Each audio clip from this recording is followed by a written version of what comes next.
नमस्कार दोस्तों हम आज लक्ष्मीकांत के 7th एडिशन की बुक के चैप्टर नंबर 65 को देखेंगे, जिसमें हम देखेंगे कि सेंट्रल ब्यूरो ऑफ इन्वेस्टिगेशन के बारे में। तो ये जो एजेंसी है, ये अक्सर आपको देखेंगे डिस्प्यूट्स में रहती है, बिकॉज हमारे देश में ऐसा माना जाता रहा है। और बार बार जो हमारे देश में अपोजिशन है या जो स्टेट गवर्नमेंट है, वो सेंट्रल गवर्नमेंट पे इस बात का हमेशा से एक्यूजेशन लगाती रही है कि जो सीबीआई है वो हमारे स्टेट पुलिस के मैटर्स में इंटरफेयर करने का काम करता है, जो स्टेट्स के मैटर होते हैं उनमें इंटरफेयर करने का काम करता है। तो आज के इस सेशन में हम समझने की कोशिश करेंगे सबसे पहले कि सीबीआई का इस्टेब्लिशमेंट किस तरीके से हुआ है, राइट। उसके बाद हम समझेंगे कि सीबीआई का मोटो क्या है, इसका मिशन क्या है और किस विजन के साथ सीबीआई हमारे देश में काम करता है। देन हम समझेंगे इसका फंक्शंस को, उसके बाद इसके कंपोजिशन को समझेंगे। इसके बाद हम एक प्रोविजन ऑफ प्रायर परमिशन भी देखेंगे कि किस तरीके से सीबीआई को किसी भी स्टेट्स के अंदर जो भी मैटर्स हैं उनको इन्वेस्टिगेट करने के लिए उस स्टेट्स के परमिशन की ज़रूरत होती है। इसके अलावा हम सीबीआई वर्सेस स्टेट पुलिस की भी चर्चा देखेंगे। और इसमें प्रायर परमिशन वाले में एक और चीज़ मैं आपको बताऊंगा कि जो सेंट्रल गवर्नमेंट के कुछ सर्टेन रैंक से ऊपर के जो ऑफिसर्स होते हैं, उनका इन्वेस्टिगेशन करने के लिए पहले सीबीआई को सेंट्रल गवर्नमेंट से परमिशन लेना पड़ता था, प्रायर परमिशन लेना पड़ता था, तब जाके वो उस ऑफिसर का इन्वेस्टिगेशन कर पाते थे। लेकिन बाद में इस प्रोविजन को देखेंगे हम कि इसको ख़त्म कर दिया गया सुप्रीम कोर्ट के द्वारा। तो आज के सेशन में हम इतनी चीज़ें देखेंगे। तो आई एम योर दोस्त Rahul Sharma and I welcome you all to Rahul Sharma education. सबसे पहले दोस्तों हम एक एक करके चीज़ों को समझते हैं। सबसे पहले समझते हैं कि सीबीआई का इस्टेब्लिशमेंट किस तरीके से हुआ। देखिए, अगर इसके ओरिजिन की बात करें तो 1941 में एक स्पेशल पुलिस इस्टेब्लिशमेंट को सेटअप किया गया था। अब इसको सेटअप करने का पर्पस ये था कि वर्ल्ड वॉर 2 जब चल रहा था तो उस दौरान इंडिया में काफ़ी ज़्यादा जो वॉर एंड सप्लाई डिपार्टमेंट था उसमें बहुत ज़्यादा ट्रांजैक्शंस हो रहे थे। तो उस वॉर एंड सप्लाई डिपार्टमेंट में हमें जो भी ट्रांजैक्शंस हो रहे थे उसमें करप्शन देखने को मिल रहा था, ब्राइबरी देखने को मिल रही थी। तो इन ब्राइबरी और करप्शन के केसेस के से डील करने के लिए 1941 में स्पेशल पुलिस इस्टेब्लिशमेंट को सेटअप किया गया था। बाद में आप देखेंगे जो ये एक्ट ऑफ 1941 था, इसको Delhi special police establishment act 1946 ने रिप्लेस कर दिया। और जब डीएसपीई, इसको हम शॉर्ट में कहते हैं डीएसपीई, तो जब इस एक्ट ने 1941 के एक्ट को रिप्लेस किया तो जाहिर सी बात है इस रिप्लेसमेंट के कारण जो कुछ अलग फंक्शंस इसको दिए गए होंगे। तो डीएसपी एक्ट के तहत जो भी ये दिल्ली पुलिस इस्टेब्लिशमेंट था, जो स्पेशल पुलिस इस्टेब्लिशमेंट था, इसके फंक्शंस को और ज़्यादा इनलार्ज कर दिया गया। और अब इसके फंक्शंस को गवर्नमेंट के सारे जो डिपार्टमेंट्स थे उन तक एक्सटेंड कर दिया गया। इसका मतलब अब ये जो दिल्ली स्पेशल पुलिस इस्टेब्लिशमेंट है, अब ये गवर्नमेंट ऑफ इंडिया के उन सारे डिपार्टमेंट्स में ब्राइबरी और करप्शन के जो भी केसेस हैं उनको कवर करने का काम करेगी। अगर हम प्रॉपरली सीबीआई के इस्टेब्लिशमेंट की बात करें तो इसको 1963 में एक रेजोल्यूशन के थ्रू इस्टेब्लिश किया गया था, ठीक है। अब the Delhi special police establishment जो है उसमें उसको सीबीआई में फिर मर्ज कर दिया गया। और सीबीआई जो है लास्ट हम देखते हैं बाद में जो मिनिस्ट्री ऑफ पर्सोनल है उसको ट्रांसफ़र कर दिया गया। पहले ये मिनिस्ट्री ऑफ होम अफेयर्स के पास होता था, ठीक है। तो अब ये मिनिस्ट्री ऑफ पर्सोनल के पास ट्रांसफ़र कर दिया गया। तो इस तरीके से आप देख सकते हैं कि सीबीआई का जो इस्टेब्लिशमेंट है वो किसी कानून को बना के नहीं किया गया, किसी स्टैट्यूट को बना के नहीं किया गया। तो इसलिए सीबीआई एक स्टैट्यूटरी बॉडी तो नहीं है। सीबीआई का मेंशन हमारे कॉन्स्टिट्यूशन में भी नहीं है, तो सीबीआई कॉन्स्टिट्यूशनल बॉडी भी नहीं है। तो सीबीआई आखिर है क्या? तो दोस्तों, सीबीआई हमारे देश के अंदर सेंट्रल गवर्नमेंट में करप्शन को प्रिवेंट करने के लिए एक मेन इन्वेस्टिगेटिंग एजेंसी है, जो कि हमारे देश के अंदर एडमिनिस्ट्रेशन में इंटेग्रिटी को मेंटेन करने का काम करती है। इसके अलावा जो सीबीआई है यानी सेंट्रल ब्यूरो ऑफ इन्वेस्टिगेशन, वो आप देखेंगे सीवीसी यानी सेंट्रल विजिलेंस कमीशन और लोकपाल, इन दोनों को असिस्ट करने का काम भी करता है। अब करप्शन और बहुत सारे मामलों को इन्वेस्टिगेट करने के लिए हमारे देश में एक और एजेंसी है जिसका नाम है नेशनल इन्वेस्टिगेशन एजेंसी, जिसको हम शॉर्ट में एनआईए कहते हैं। तो एनआईए और सीबीआई में थोड़ा सा डिफरेंस है। देखिए, एनआईए को मेनली आप देखेंगे 2008 में जो मुंबई अटैक हुआ था ना, उसके बाद कॉन्स्टिट्यूट किया गया था। तो जो एनआईए है वो मेनली क्या करता है, टेरर रिलेटेड जो भी क्राइम्स होते हैं उनको इन्वेस्टिगेट करने का काम करता है। वहीं सीबीआई जो है वो टेरर रिलेटेड क्राइम से अदर हट के, मतलब अलग हट के जो बाकी क्राइम्स होते हैं, जैसे करप्शन के केसेस हो गए, इकोनॉमिक ऑफेंस हो गया, कोई भी सीरियस या ऑर्गेनाइज्ड क्राइम है, तो इन सब मामलों को इन्वेस्टिगेट करने का काम करता है। तो दोनों के बीच में पहला डिफरेंस तो ये रहा, जहाँ पे एनआईए टेरर रिलेटेड क्राइम्स को इन्वेस्टिगेट करता है, वहीं सीबीआई टेरर रिलेटेड क्राइम के अलावा जो क्राइम्स होते हैं उनको इन्वेस्टिगेट करता है। दूसरा डिफरेंस इनमें यह है कि जो DSPE एक्ट है यानी Delhi special police establishment act 1946, ये CBI को अपने पावर को किसी भी स्टेट के अंदर में किसी भी स्टेट के जुरिस्डिक्शन में एक्सरसाइज करने की पावर नहीं देता, इनेबल नहीं करता है। अगर स्टेट गवर्नमेंट उसको कंसेंट देती है तभी कोई भी CBI की एजेंसी या CBI का ऑफिसर किसी स्टेट के जुरिस्डिक्शन में जाके अपने पावर्स को एक्सरसाइज कर सकता है। लेकिन NIA जो है इसको किसी भी स्टेट के गवर्नमेंट के परमिशन की ज़रूरत नहीं होती, किसी भी स्टेट गवर्नमेंट के कंसेंट की ज़रूरत नहीं होती। ये मामलों की जांच के लिए किसी भी स्टेट में जा सकता है, किसी भी स्टेट गवर्नमेंट की एजेंसी से हेल्प ले सकता है, इसको कोई भी प्रायर परमिशन की ज़रूरत नहीं होती। तो दोनों के बीच में एक मेजर डिफरेंस ये रहा। अब हम बात करते हैं CBI के मोटो के बारे में, CBI का मिशन क्या है और CBI का विजन क्या है। तो सबसे पहले इसका मोटो आपको ध्यान में रखना है, इंडस्ट्री, इम्पार्शियलिटी एंड इंटेग्रिटी। ठीक है, इसका मिशन है हमारे देश में जो कॉन्स्टिट्यूशन है उसको अपहोल्ड करना, हमारे देश में जो लॉ ऑफ द लैंड है उसको अपहोल्ड करना। और ये करेगा कैसे? Through investigation and successful prosecution of offences, यानी जो भी हमारे देश के अंदर ऑफेंस हो रहे हैं उनका अच्छे तरीके से प्रोसिक्यूशन करके, उनका अच्छे तरीके से इन्वेस्टिगेशन करके और लोगों को जस्टिस दिलवा के। ठीक है, इसके अलावा इसका मिशन ये भी है कि हमारे देश के अंदर जो पुलिस फोर्सेस हैं उनको लीडरशिप प्रोवाइड करना, उनको डायरेक्शन प्रोवाइड करना, ताकि वो भी CBI की हेल्प से जस्टिस प्रोवाइड कर सकें। इसके अलावा आप देखेंगे जो इंटर स्टेट और इंटरनेशनल कोऑपरेशन होता है उसको इन्हांस करना, जो भी लॉ इन्फोर्समेंट के बीच में हम देखते हैं ना, जैसे इंटरपोल हो गया। इंटरपोल क्या है? एक international cooperation in law enforcement का एग्जाम्पल है, जिसमें अलग अलग देश के पुलिस के जो मेंबर्स होते हैं, पुलिस की जो इन्वेस्टिगेटिंग एजेंसियाँ होती है, वो एजेंसीज उस इंटरपोल का मेंबर बनती है।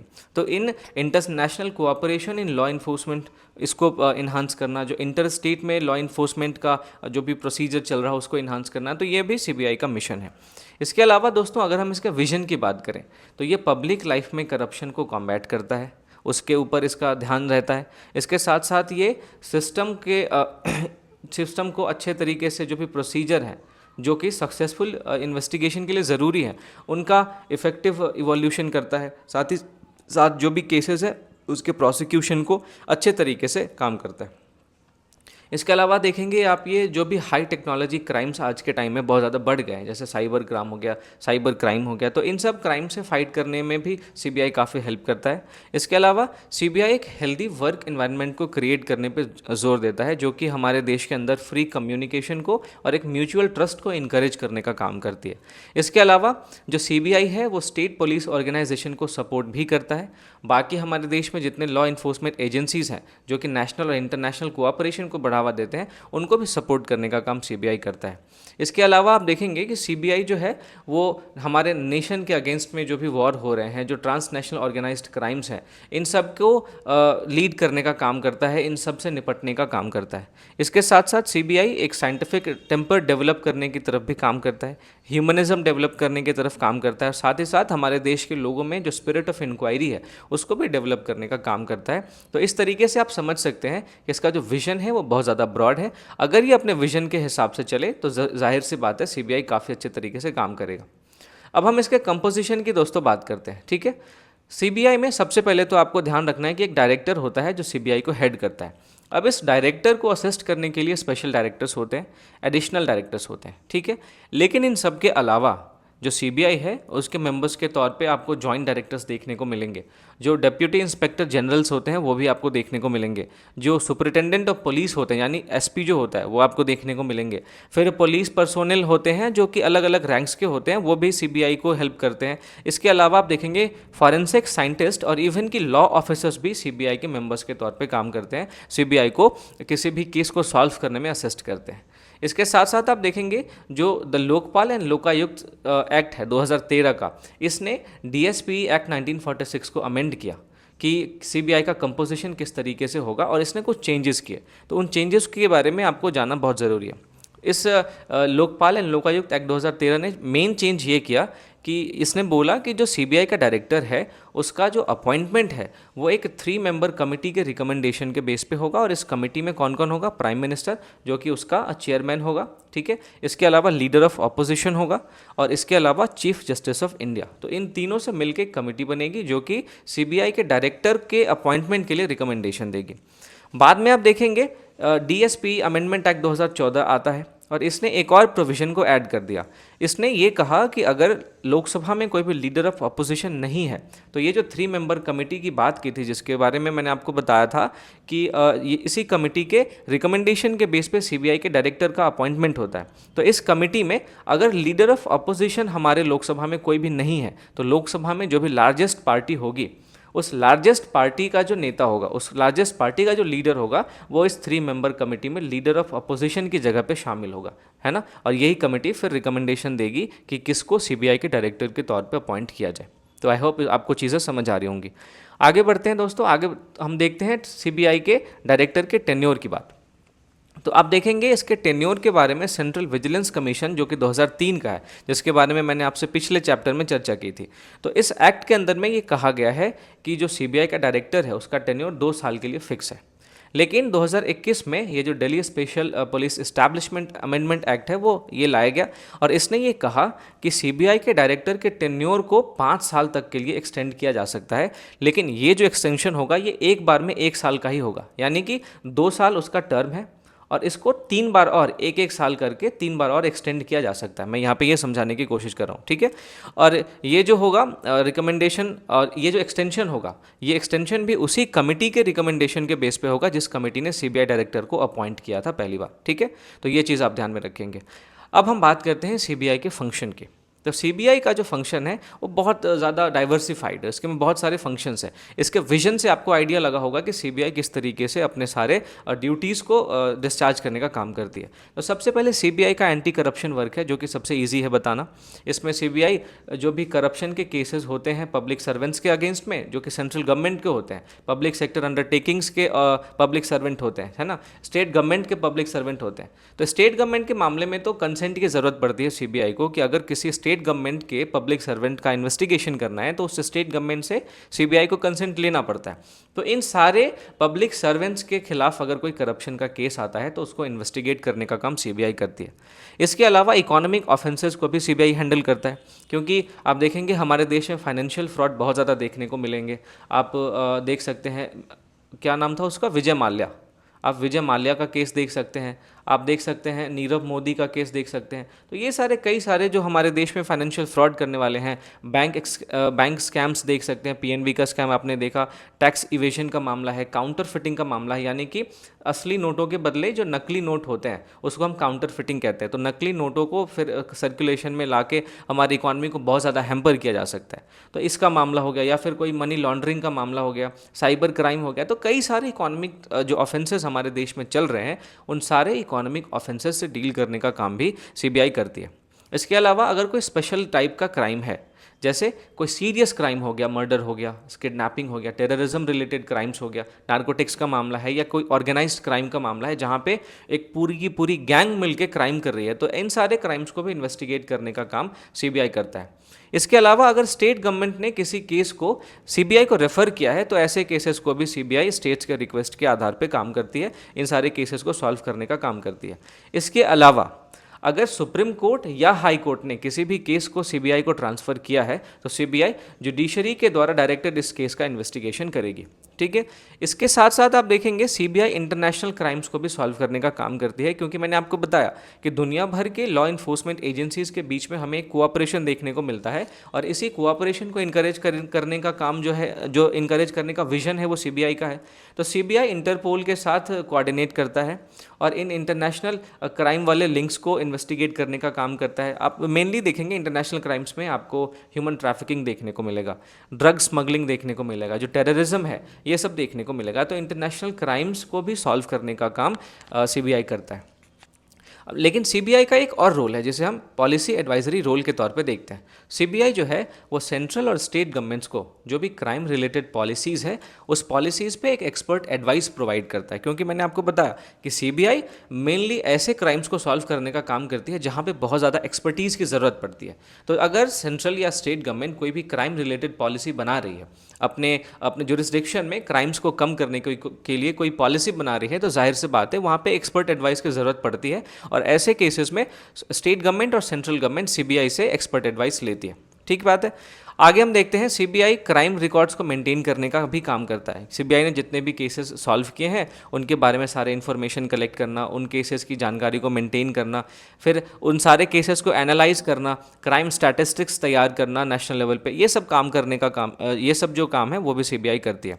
इसके अलावा मैंने आपको बताया कि फॉरेन एजेंसीज़ के साथ भी सीबीआई का कोऑर्डिनेशन रहता है, क्योंकि ये इंटरपोल के लिए नोडल एजेंसी है भारत के अंदर। इसके अलावा जो इंटरनेशनल कोऑपरेशन है उसको भी इंश्योर करने का काम ये करती है, और हमारे देश के अंदर कोई इंटरनेशनल टाइप का क्राइम हो रहा है तो उसको भी डिटेक्ट करने का काम सीबीआई करती है। इसके साथ साथ आप देखेंगे सीबीआई हमारे देश के अंदर ट्रेनिंग और कैपेसिटी बिल्डिंग का भी काम करती है, क्योंकि ये पुलिस और जो विजिलेंस ऑफिसर्स हैं जो कि सीबीआई एकेडमी के थ्रू चुने जाते हैं उनको ट्रेनिंग प्रोवाइड करने का काम करता है। तो ये सारे फंक्शन आपको देखने को मिलेगा कि सीबीआई के अंडर में आते हैं, और सीबीआई बहुत ज़्यादा अच्छे तरीके से अगर इस सारे फंक्शंस को डिस्चार्ज करे तो हमारे देश में जो क्राइम का रेशियो है वो हमें काफ़ी ज़्यादा कम होता देखने को मिलेगा। अब ज़रा हम बात करते हैं प्रायर परमिशन वाले प्रोविज़न के बारे में। हमने क्या देखा, अभी हमने फंक्शन सारे देखे, किस तरीके से उसका एडवाइजरी फंक्शन भी है, किस तरीके से वो उसका एक एडमिनिस्ट्रेशन वाला फंक्शन भी है कि वो अपने जो भी क्राइम रिकॉर्ड्स होते हैं उनको मेंटेन करने का काम करता है। अब हम बात करते हैं सीबीआई को जो प्रायर परमिशन का प्रोविज़न है उसके बारे में। देखिए, पहले क्या था कि सीबीआई को सेंट्रल गवर्नमेंट के किसी ऐसे ऑफेंस को इन्वेस्टिगेट करने के लिए जिस ऑफेंस को किसी जॉइंट सेक्रेटरी के लेवल का ऑफिसर ने उसको कमिट किया है या उससे ऊपर के किसी ऑफिसर ने कमिट किया है, तो अगर जॉइंट सेक्रेटरी या किसी ऊपर के ऑफिसर द्वारा कमिट किए गए किसी ऑफेंस को इन्वेस्टिगेट अगर करना होता था सीबीआई को, तो उसके लिए उसको सेंट्रल गवर्नमेंट से प्रायर परमिशन लेना पड़ता था। ठीक है, लेकिन सुप्रीम कोर्ट ने 2014 में बहुत ही बेहतरीन डिसीजन देते हुए ये कहा कि ये जो प्रोविज़न है ये प्रोविज़न आर्टिकल 14 का वायलेशन करता है, और इस तरीके से सुप्रीम कोर्ट ने इस प्रोविज़न को इनवैलिड डिक्लेयर कर दिया। और जब ये डिसीजन सुप्रीम कोर्ट दे रहा था तो सुप्रीम कोर्ट ने बहुत अच्छे तरीके से ये कोट किया कि करप्शन जो है वो पूरे देश का दुश्मन है, corruption is an enemy of the nation, और अगर कोई पब्लिक सर्वेंट करप्शन करता है तो उसको ट्रैक डाउन करना, चाहे वो किसी भी रैंक का हो, चाहे वो किसी भी पोजीशन पे हो, ये नेसेसरी मैंडेट है under the prevention of corruption act 1988। यानी कि हमारे देश के अंदर कोई भी ऑफिसर, उसका रैंक कुछ भी हो, अगर वो करप्शन करता है तो जो प्रिवेंशन ऑफ करप्शन एक्ट 1988 का है वो इस बात के लिए नेसेसरी मैंडेट देता है कि उस रैंक के ऑफिसर के रिगार्डलेस उसको इन्वेस्टिगेट किया जाए। अगर उसने कोई गलती की है, अगर उसने कोई करप्शन किया है तो फिर उसका प्रोसिक्यूशन किया जाए, है ना। इस तरीके से सुप्रीम कोर्ट ने ये कहा कि किसी भी पब्लिक सर्वेंट का स्टेटस या पोजीशन इस बात के लिए उसको क्वालिफाई नहीं करवाता कि उसको इक्वल ट्रीटमेंट नहीं मिलेगा। ठीक बात है। तो इस तरीके से सुप्रीम कोर्ट ने जो प्रायर परमिशन का प्रोविजन था उसको इनवैलिड करार देते हुए अब क्या है कि अगर सीबीआई किसी भी सेंट्रल गवर्नमेंट या उसकी अथॉरिटी के जॉइंट सेक्रेटरी या उससे ऊपर के रैंक के किसी ऑफिसर के ऑफेंस को इन्वेस्टिगेट करना चाहे तो बिना प्रायर परमिशन के कर सकती है। अब जो हमारा आज का लास्ट मुद्दा है वो है सीबीआई वर्सेस स्टेट पुलिस। दरअसल होता यह है कि जो दिल्ली स्पेशल पुलिस इस्टेब्लिशमेंट का रोल है वो स्टेट पुलिस फोर्सेस के सप्लीमेंट्री है, यानी स्टेट पुलिस फोर्सेस को हेल्प करने के लिए इसका रोल है। लेकिन हमें देखने को अक्सर क्या मिलता है कि जो स्टेट की पुलिस फोर्स है और जो सीबीआई का अपना ये दिल्ली स्पेशल पुलिस इस्टेब्लिशमेंट है, इनके बीच में हमें एक ओवरलैपिंग देखने को मिलता है। दोनों एक दूसरे के जुरिस्डिक्शन में एनक्रॉच करते रहते हैं, डुप्लीकेशन का हमें मामला देखने को मिलता है। तो इसको अवॉइड करने के लिए, इस ओवरलैपिंग और इस डुप्लीकेशन को अवॉइड करने के लिए कुछ अरेंजमेंट्स किए गए हैं। जैसे आप देखेंगे कि जो डीएसपी है यानी दिल्ली स्पेशल पुलिस इस्टेब्लिशमेंट जो है वो उन्हीं केसेस को लेगा मेनली जो कि आप देखेंगे सेंट्रल गवर्नमेंट के अफेयर से कंसर्न है। ठीक बात है। स्टेट पुलिस फोर्स जो है वो भी उन्हीं केसेस को हैंडल करेंगी जो सब्सटेंशियली किससे कंसर्न है, स्टेट गवर्नमेंट के अफेयर से।